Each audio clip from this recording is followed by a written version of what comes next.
So the past month I've been rather busy with traveling, and unfortunately I got sick with COVID, but in that time of me being away, there was a moment where we had something completely stir up the watch industry, basically on every single level, and that was the OMEGA Swatch collaboration. In time since, we've seen people discuss their takes on this matter, as well as looking into the watches themselves and reviewing them to a finer degree. I don't want to necessarily talk about that, but I do want to give my take and look at this collaboration from a business perspective of why it ultimately was made, and then look at the implications both from the positive and negative end on how this potentially could affect both of these brands. My opinion as well being included in this because I think that this was a risk worth taking from OMEGA mostly, and also I think could be a huge payoff in the long term as we look at the future of the brand, and I'll give my reasons why. Now, before we jump into this video, I do want to recommend, as we're talking about quartz watches, if you want to know more about quartz watches, how they work, also if you're maybe looking to buy an OMEGA Swatch, I think these are some things that are important to understand, things that you should know when looking to buy, looking at the history, the also projection of quartz watches as it pertains to Swatch as a brand. I will have a link to a great article down below looking at all of this, as well as a video that will also work in tandem with that article to really give you everything that you need to know before buying a quartz watch. Now, just a quick recap before we jump in here, just to get everybody up to speed. Last month, Swatch and OMEGA unveiled their new collaboration, releasing watches that resemble and share branding with the OMEGA Speedmaster, being available in 11 different color formats, all representing 11 celestial bodies in our solar system, and coming in at a price of $260. The initial response was all over the map, but if I think I had to just really sum it up in two different primary camps, the first, you had a group that were thrilled of the idea of getting a taste of the Speedmaster for Swatch pricing. And then you had a segment of luxury buyers, and I would say almost gatekeepers, or those just questioning the long-term strategy of why OMEGA would do something like this. Now, in all of my time making videos about watches, I have struggled to remember a time where a release like this was able to generate this type of buzz, and especially across the entire spectrum of the watch buying market. Whether you were a newcomer to the world of watches or a seasoned collector, you had an opinion about this watch. To me, I think this move was bold, but arguably a genius move by the Swatch Group, and could ultimately pay off big for OMEGA in the long run. So to begin, let's talk first about why this decision was probably made by OMEGA and Swatch. And to do this, I need to discuss the state of the watch market, because I think this is one thing that most people weren't really necessarily talking about when looking at this release, because it is a big release. So I don't want to and simply can't get into all the details here, as I have a very in-depth video looking at the subject of what has happened with the availability of certain select brands such as Rolex, which I can link to down in the description below.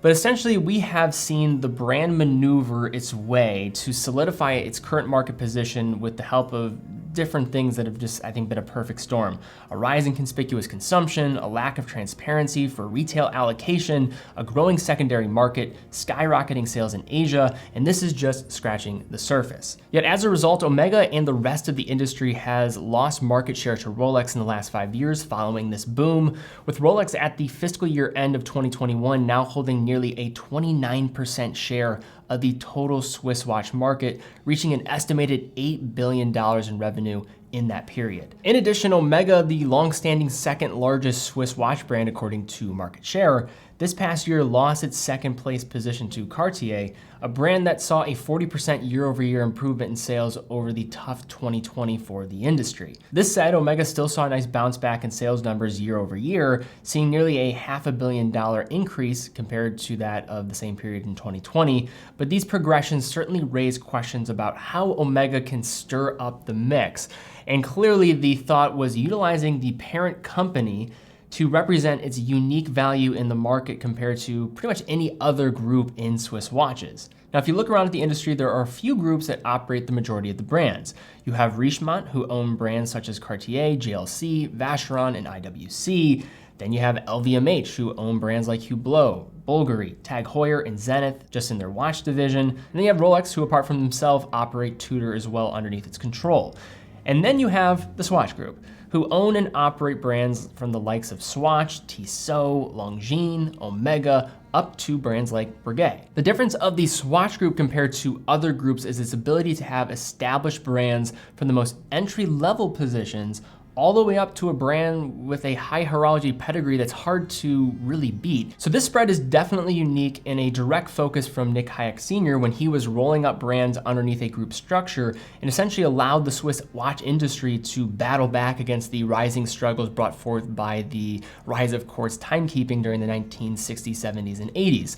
Contrasting this with the other groups who prioritize solely the luxury watch segment, the Swatch Group is the exception to the norm, not the norm when it comes to Swiss watch production, which does create unique opportunities and advantages in other ways. Another important thing to keep in mind here is Swiss watch exports based on units in the past 5 years or so have generally decreased across the board, but really mostly at that attainable segment, at that entry-level quartz watch offering, getting really hit the hardest, mostly as a byproduct of the Apple Watch release in 2015, impacting brands like Swatch who rely on that sub $300 segment. This segment is often made up of two primary types of consumers. The more casual purchaser who has little interest in watches other than desire to have a cool accessory for their wrist with little desire to spend more. And then you have another group, younger consumers who have an interest in watches or accessories who just simply don't have the money to buy a luxury watch today. Now, despite brands like Rolex having a strong hold of luxury buyers today, the current situation surrounding the brand when it comes to the buying experience and its games to purchase at retail leave them susceptible, in my opinion, when it comes to that next generation of consumers.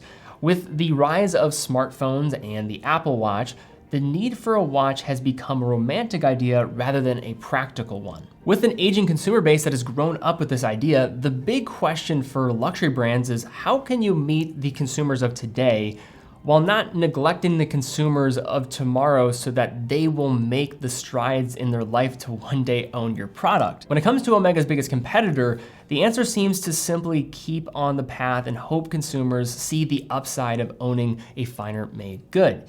Yet from a consumer perspective, there is a message sent when there are hoops to jump through to buy and a cold retail experience that accompanies it that prioritizes those that fulfill the bottom line goals of today solely and nothing else. So with this comes why I think this is a bold and worthy risk to take if you are Omega and the Swatch Group as a whole. But let's first discuss the pros and then we'll look at the cons that are also, of course, still there. Now let's first talk with the more short-term opportunities when it comes to this release.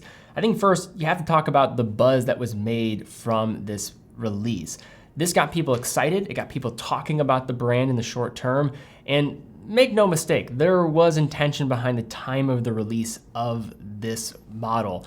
If you think about it, what was happening a week later, you have Watches and Wonders, and I was there, and even with Watches and Wonders and the release of Rolex product, which I'm sure was crossing the minds of the people that were involved in this decision process, it still had a lot of carryover into that week with all the new brands releasing their new product or announcing the new product for the new year during the biggest trade show.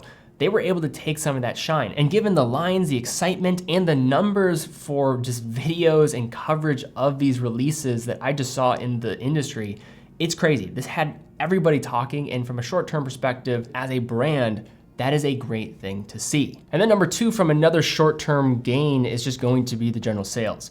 They are going to sell a lot of these. You saw the initial release, the lines at the boutiques, and then the initial announcement of these going to eventually become available when it comes to online sales.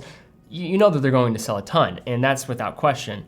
The other thing that was interesting, when I was on the ground in Switzerland, I heard through the grapevine that Omega was having some very good sell-through of the Speedmaster at the boutiques. So this even affected Omega's sales, and it seemed that it created a surge all the way up to that luxury segment and got people excited to that degree. So that was also a big win and maybe something they forecast. But number three, and most importantly, this allows Omega to get to the front of the pack for exposure to a younger, aspiring consumer base that might otherwise never consider owning an Omega watch. This to me is the biggest factor in the equation since, as mentioned, this is the Swatch Group's opportunity of doing this in a unique manner. And while other luxury brands and groups are treating consumers buying watches in this segment as an afterthought, you have another seeing this as an opportunity to bring a small taste of what it is like to own one of these luxury products to a potential consumer of tomorrow. This all considered, there is a reason some were questioning this move, and I would be remiss to not discuss this as well.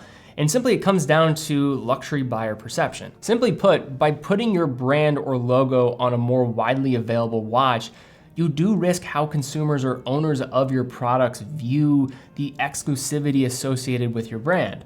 Since the watch essentially uses the same mold as a traditional Speedmaster case, the case, apart from the drastically different material, is going to have the same silhouette and might look as if it's a real Speedy from across the room. And given how many they're probably going to make of these, this is going to happen quite often, and I could see some consumers being like, what did I end up paying for? However, despite there certainly being a risk here, with my limited time holding these and seeing other reviews just of these watches, one thing is clear, these are Swatches, not Omegas when it comes to build quality, finish, and presentation.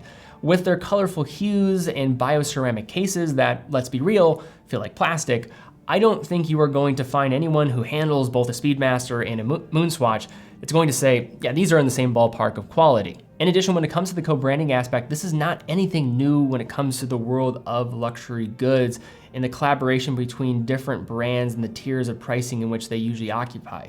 You could look at Crocs and Balenciaga and their collaborations on a release of co-branded shoes, and yes, you are thinking of the right brand when I say Crocs. Then you have one of the most established luxury brands in the world in Dior that did a collaboration with Birkenstock. And another collaboration that I'd never heard of, but my fiance Courtney told me about, you have the Fendi collaboration with Kim Kardashian's brand Skims. Now, I might have my own taste and opinions on just whether I think these are tasteful, but the precedent has been set, and it is clear that other luxury brands understand the play. And based on what I have heard, that this was apparently an idea of Nick Hayek Jr. himself, CEO of the Swatch Group, and his close circle of executives, it makes me believe that all of these just angles were considered, both the positives and potential drawbacks.